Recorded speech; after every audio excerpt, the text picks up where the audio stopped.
Very good afternoon to all present. இப்போ நம்ம acute myocardial infarction பற்றி பார்க்க போகிறோம். அக்யூட் மயோகார்டியல் இன்ஃப்ராக்ஷன் அப்படின்னா என்னென்னா, இது ஒரு occlusive coronary thrombus. Occlusive coronary thrombus rupture in the atheromatous plaque. Rupture of atheromatous plaque இதுதான் அக்யூட் மயோகார்டியல் இன்ஃப்ராக்ஷன். இது ஒரு இன்னொரு நேம் இருக்குது, STEMI. இப்போ ஒரு எக்ஸாம் பாயிண்ட் ஆஃப் வியூவில் அக்யூட் மயோகார்டியல் இன்ஃப்ராக்ஷனை நம்ம எப்படி நோட்ஸ் எடுத்துக்கிறோம்னா, ஃபர்ஸ்ட் இன்ட்ரடக்ஷன் எப்போவுமே எழுதிடணும். Clinical features, general examination, investigation. General examination வேறு, இன்வெஸ்டிகேஷன் வேறு. அதுக்கப்புறம் மேனேஜ்மெண்ட், அதுக்கப்புறம் செகண்டரி ப்ரிவென்ஷன்.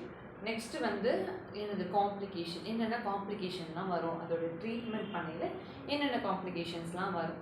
இதுதான் இதோட சப்ஹெட்டிங்காக இருக்குது. இப்போ ஃபஸ்ட்டு நம்ம சொல்லிட்டோம் இன்ட்ரொடக்ஷனில் ஒரு formation of occlusive coronary thrombus on the rupture of atheromatous plaque. இதுதான் நெக்ஸ்ட்டு கிளினிக்கல் ஃபீச்சர்ஸ். இதை நம்ம எப்படிலாம் சும்மா ஜென்ரலாக நம்ம கிளினிக்கல் ஃபீச்சர்ஸ் பார்க்கலாம். என்னென்ன பார்க்கலாம்னா, ஒரு ப்ரொலாங் இஸ்கீமியா. ஒரு ப்ரொலாங் இஸ்கீமியா அதிகமாக வந்துச்சுன்னா மயோகார்டியல் நெக்ரோசிஸ் வர சான்சஸ் அதிகமாக இருக்குது. இதோட symptoms ischaemic chest pain. Chest pain அதிகமாக இருக்கும். இஸ்கெமிக் செஸ்ட் பெயின் வருது அப்படின்னு சொல்கிறாங்க. இது ஒரு சிவியராக வந்துச்சு, ஒரு 30 மினிட்ஸ்க்கு மேலே வந்தாலே நைட்ரோகிளிசரின் நம்ம கொடுத்தோன்னா நைட்ரோகிளிசரின் ரெஸ்பான்ஸ் ஆகாது. அதுக்கப்புறம் பெயின் எம்ஐ வரையில், மயோகார்டியல் இன்ஃபெக்ஷன் வரையில் பெயின் அவ்வளோ வர சான்சஸ் கம்மி தான். ஏன்னா இது டயபெட்டிக் மெலிட்டஸ். சான்சஸ் கம்மியாக இருக்கிற என்னென்ன ஃபேக்டர்ஸ்னால் diabetic mellitus, hypertension, post operative and அதுக்கப்புறம் எல்டராக இருக்கிறவங்களுக்கு இது சைலண்ட் எம்ஐயாக காசு ஆகுதுன்னு சொல்கிறாங்க. Next market sweating. ஸ்வெட்டிங் அதிகமாக வருது, ஸ்வெல்லிங் வருது. அதுக்கப்புறம் breathlessness, nausea, vomiting, syncope and collapse. Patient சடனாக கொலாப்ஸ் ஆகிடும். கொலாப்ஸ் ஆக பிறகு ஒரு சடன் டெத்து கூட வர சான்சஸ் அதிகமாக இருக்குது. இது வென்ட்ரிகுலர் அரித்மியாசிஸ் ஆர் ஏ சிஸ்டோல் அப்படின்னு சொல்கிறாங்க. வென்ட்ரிகுலர் அரித்மியாசிஸ், ஏ சிஸ்டோல். இதுதான் கிளினிக்கல் ஃபீச்சர்ஸ். ஒரு டக்குன்னு எழுதணும். அக்யூட் மயோகார்டியல் நெக்ரோசிஸ், அதுக்கப்புறம் ischaemic chest pain, severe long இருந்துச்சுன்னா நைட்ரோகிளிசரின் ரெஸ்பான்ஸ் ஆகாது, பெயின் வராது, டயபெட்டிக் பேஷண்ட் டயபெட்டிக் பேஷண்ட் இவங்களுக்குலாம் இது பெயின் ஆப்சண்டாக இருக்கும். அதுக்கப்புறம் chest pain, fever, nausea, vomiting, அதுக்கப்புறம் ப்ரீத்லெஸ்னஸ், கொலாப்ஸ் ஆயிடுவாங்க, சடன் டெத் ஆயிடுவாங்க. இந்த மாதிரிலாம் நிறையா இருக்குது. இப்போ நம்ம அடுத்து ஜென்ரலாக எக்ஸாமின் பண்ணிடலாம். பேஷண்ட், அதாவது ஒரு பேஷண்ட்டாக வராங்க. இதெல்லாம் ஒரு சிம்டம்ஸாக நம்ம சொல்லிக்கிறோம். கிளினிக்கல் ஃபீச்சர்ஸாக நம்ம பார்த்துக்கலாம்.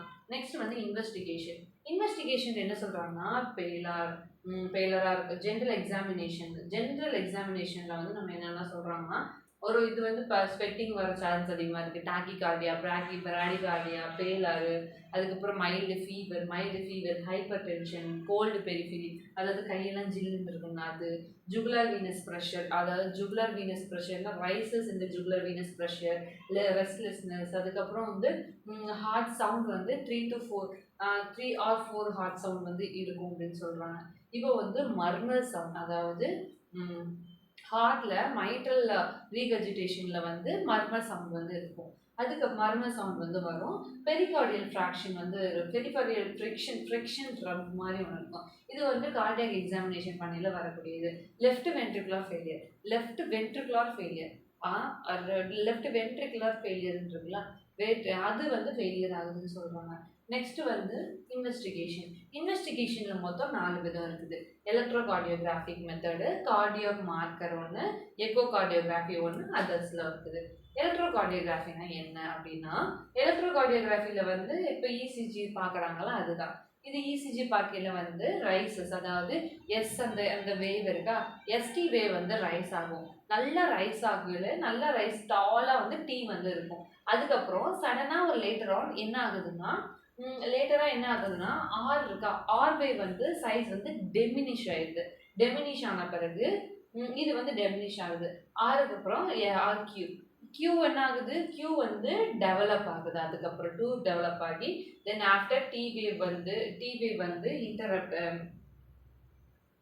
டி வேவும் ஐ வேவும் அந்த வேவெல்லாம் வந்து இதாகுது. நெக்ஸ்ட் வந்து எஸ்டி வேவ் அதெல்லாம் வந்து நார்மலான பிறகு ஒரு கியூ வேவ் வந்து பெர்சிஸ்ட் ஆகுது. கியூ வேவ் வந்து பெர்சிஸ்ட் ஆகுது. இதை வச்சு நம்ம என்ன சொல்றோம்னா இட் இஸ் அ அரித்மியா. இந்த மாதிரி வந்துச்சுன்னா அரித்மியாவா இருக்க சான்சஸ் அதிகமாக இருக்குது அப்படி சொல்றாங்க. அண்ட் அதுக்கப்புறம் ரைட் சைடில் வந்து இது பார்க்கக்கூடியது ரைட் வென்ட்ரிகுலர் இன்ஃப்ராக்ஷன் வந்து இருக்குது அப்படின்னு சொல்றாங்க. இப்போ வந்து கார்டியாக் மார்க்கர் பத்தி பார்க்க போறோம். கார்டியாக் மார்க்கர்னா என்னன்னா, இப்போ கார்டியாக் மார்க்கர்ல என்ன சொல்றாங்கன்னா அது மயோகார்டியல் நெக்ரோசிஸ் வந்திருக்குமா. அதாவது இன்ட்ராசெல்லுலர் கார்டியாக் என்சைம் இருக்கா, என்சைமும் புரோட்டீன் வந்து இது வந்து அதிகமாக இருக்குதுங்க. இன்ட்ராசெல்லுலர் புரோட்டீன் அந்த புரோட்டீன் வந்து அதிகமாக இருக்குது. இந்த எதனால் நெக்ரோசாஸ் ஆகுது மயோகார்டியல் வந்து இந்த மாதிரி புரோட்டீன் என்சைம்லாம் வந்து செக்ரீஷனை வந்து அதிகப்படுத்துறதுனால இன்ட்ராசெல்லுலர் செக்ரீஷன் அதிகமாக வர்றதுனால இருக்கக்கூடியது. இப்போ வந்து இதோட லெவலை வந்து எப்படி எஸ்டிமேஷன் பண்ணுவாங்க அப்படின்னா சீரியல் எஸ்டிமேஷன் சொல்லுவாங்க. இந்த லெவலை வந்து எப்படி how can be estimated this level? Plasma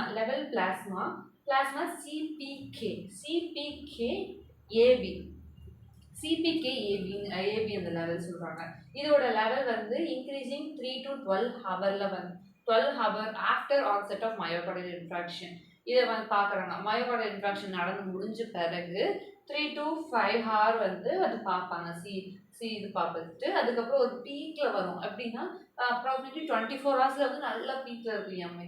அதுக்கப்புறம் வந்து ரிட்டர்ன் டு பேஸ் லைனுக்கு வந்து வந்துடும். அதாவது 48 hours to 72 hours வந்து இதாயிரும் அப்படி சொல்கிறாங்க. அப்ராக்சிமேட்லி 2 to 4 days அப்படின்னு வரும். இப்போ வந்து ட்ரோபோனின் லெவல் அது வந்து பிளாஸ்மா சிபிகே லெவலு. இது வந்து ட்ரோபோனின் ஐ லெவல். இந்த ட்ரோபோனின் ஐ லெவல் வந்து இன்க்ரீசிங் இந்த 3 to 12 ஹவரில் வந்து நடக்கக்கூடியது தான் ஆஃப்டர் ஆன்செட் ஆஃப் எம்ஐ தான். அதுக்கப்புறம் வந்து பீக் அட் 24 hours பீக் ஆகுது. நெக்ஸ்ட் வந்து ரிட்டன்ஷன். இதில் என்ன சொல்கிறாங்கன்னா ரிட்டர்ன் அந்த பேஸ் லைனில் வந்து 5 to 14 days. அதில் என்ன சொல்லியிருக்கிறாங்க, இதில் வந்து 40 அதாவது அப்புறம் 2 to 4 days. ஆனால் இது வந்து 5 to 14 days வந்து நடக்கக்கூடியது. இப்போ வந்து எக்கோ கார்டியோகிராஃபி பற்றி எக்கோவில் வச்சு பார்க்கக்கூடியது. அல்ட்ராசவுண்ட் சொல்கிறாங்களா, அந்த எக்கோவில் வச்சு பார்க்க போகிறாங்க. இந்த அல்ட்ராசவுண்டில் வந்து என்ன சொல்கிறாங்கன்னா இது வந்து எப்படி டிடெக்ட் பண்ணுறாங்கன்னா wall of the motion wall of the motion இருக்கா அதில் வந்து ஒரு அப்நார்மலிட்டிஸ் வந்து வந்துடும். அதுக்கப்புறம் வந்து பெரிகார்டியல் இன்ஃப்ராக்ஷன் வந்து வரும். வென்ட்ரிகுலர் டிஸ்ஃபங்க்ஷன் வென்ட்ரிகுலர்னா இருக்குது. வென்ட்ரிகுலரில் வந்து டிஸ்ஃபங்க்ஷன் வந்து அதிகமாக நடக்கும். மைட்ரல் ரீவெஜிடேஷன் பார்க்குறாங்க. வென்ட்ரிகுலர் டிஸ்ஃபங்க்ஷன் பார்க்குறாங்க.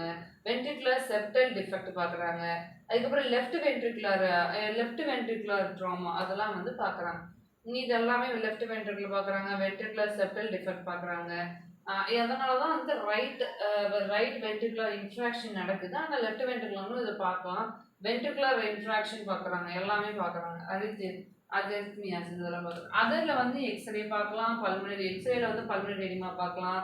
லியூகோசைட் பார்க்கலாம். ரைசஸ் ஆஃப் இஎஸ்ஆர்பி சிபிஆர் பார்க்கலாம். சிபிஆர் பார்க்கலாம்.